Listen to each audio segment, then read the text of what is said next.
नमस्कार, मैं हूं अंशिका आपके साथ। आप देख रहे हैं श्री प्राइम न्यूज़ 24। आइए शुरुआत करते हैं आज की बड़ी खबरों की।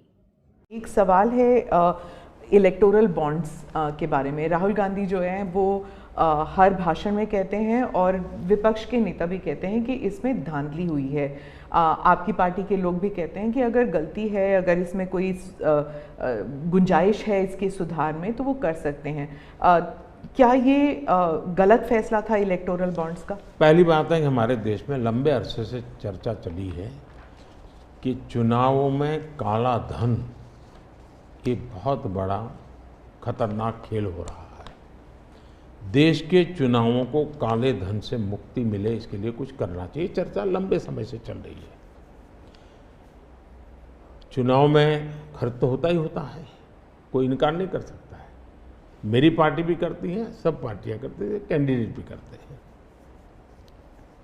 और पैसे लोगों से लेने पड़ते हैं, सब पार्टियां लेती हैं। मैं चाहता था कि हम कुछ कोशिश करें कि इस काले धन से हमारे चुनाव को कैसे मुक्ति मिले, ट्रांसपेरेंसी कैसे आए। एक प्रामाणिक पवित्र विचार मेरे मन में था।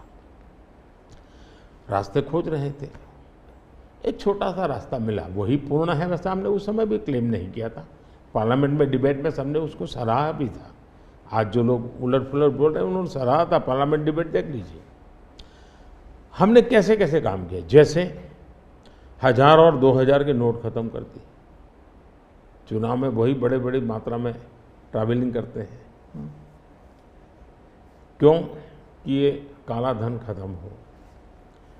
हमने सुप्रीम कोर्ट ने कहा था कि 20,000 रुपये तक पॉलिटिकल पार्टियां कैश ले सकती हैं। मैंने कानून बनाकर, नियम बना करके 20,000 को 2,500 कर दिया। क्यों? क्योंकि मैं नहीं चाहता था कि ये कैश वाला कारोबार चले।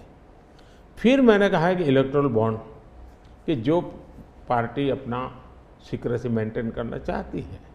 होता था क्या, जैसे हम पहले बीजेपी में चेक से पैसा लेंगे तय किया, तो सब व्यापारी लोग हमें आकर के कहें साहब हम चेक से दे ही नहीं सकते। हमने कहा क्यों नहीं दे सकते? बोले हम चेक से देंगे तो हमें लिखना पड़ेगा, हम लिखेंगे तो जो सरकार है वो देखेगी कि ये विपक्ष को इतना पैसा दिया, तो हमें तो वो परेशान करेंगे। तो बोले हम तो पैसे देने के लिए तैयार है लेकिन चेक से नहीं देंगे। तो मुझे याद है हमारे 90 के दशक में जो चुनाव में हमको बड़ी दिक्कत आई थी, पैसे नहीं थे हमारे पास, और हम नियम लगा के बैठे थे कि हम चेक से लेंगे। देने वाले देने को तैयार थे, चेक से देने की उनकी हिम्मत नहीं थी। तो ये सारी चीज़ों का मुझे पता था। तो मैंने कहा भाई, तो हमने कहा भाई ऐसा है, अब देखिए इलेक्टोरल बॉन्ड न होते तो किस व्यवस्था में ताकत है वो ढूंढ के निकालते कि पैसा कहाँ से आया और कहाँ गया। ये तो इलेक्टोरल बॉन्ड की सक्सेस स्टोरी है कि इलेक्टोरल बॉन्ड थे तो आपको ट्रेल मिल रहा है मनी का, कि किस कंपनी ने दिया, कैसे दिया, कहाँ दिया। अब उसमें अच्छा हुआ बुरा हुआ वो विवाद का विषय हो सकता है, इसकी चर्चा हो। मुझे जो चिंता है वो, मैं ये कभी नहीं कहता हूँ निर्णय में कोई कमी नहीं होती है। निर्णय तो चर्चा कर सीखते हैं, सुधारते हैं, इसमें भी सुधार के लिए बहुत संभावना है। लेकिन आज हम पूरी तरह काले धन की तरफ देश को धकेल दिया है, और इसलिए मैं कहता हूँ सब लोग पछताएंगे। जब बाद में ईमानदारी से सोचेंगे सब लोग पछताएंगे।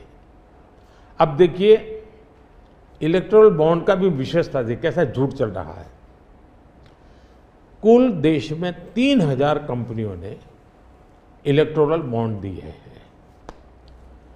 उसमें 3,000 में 26 कंपनियां ऐसी हैं जिन पर कार्रवाई हुई है।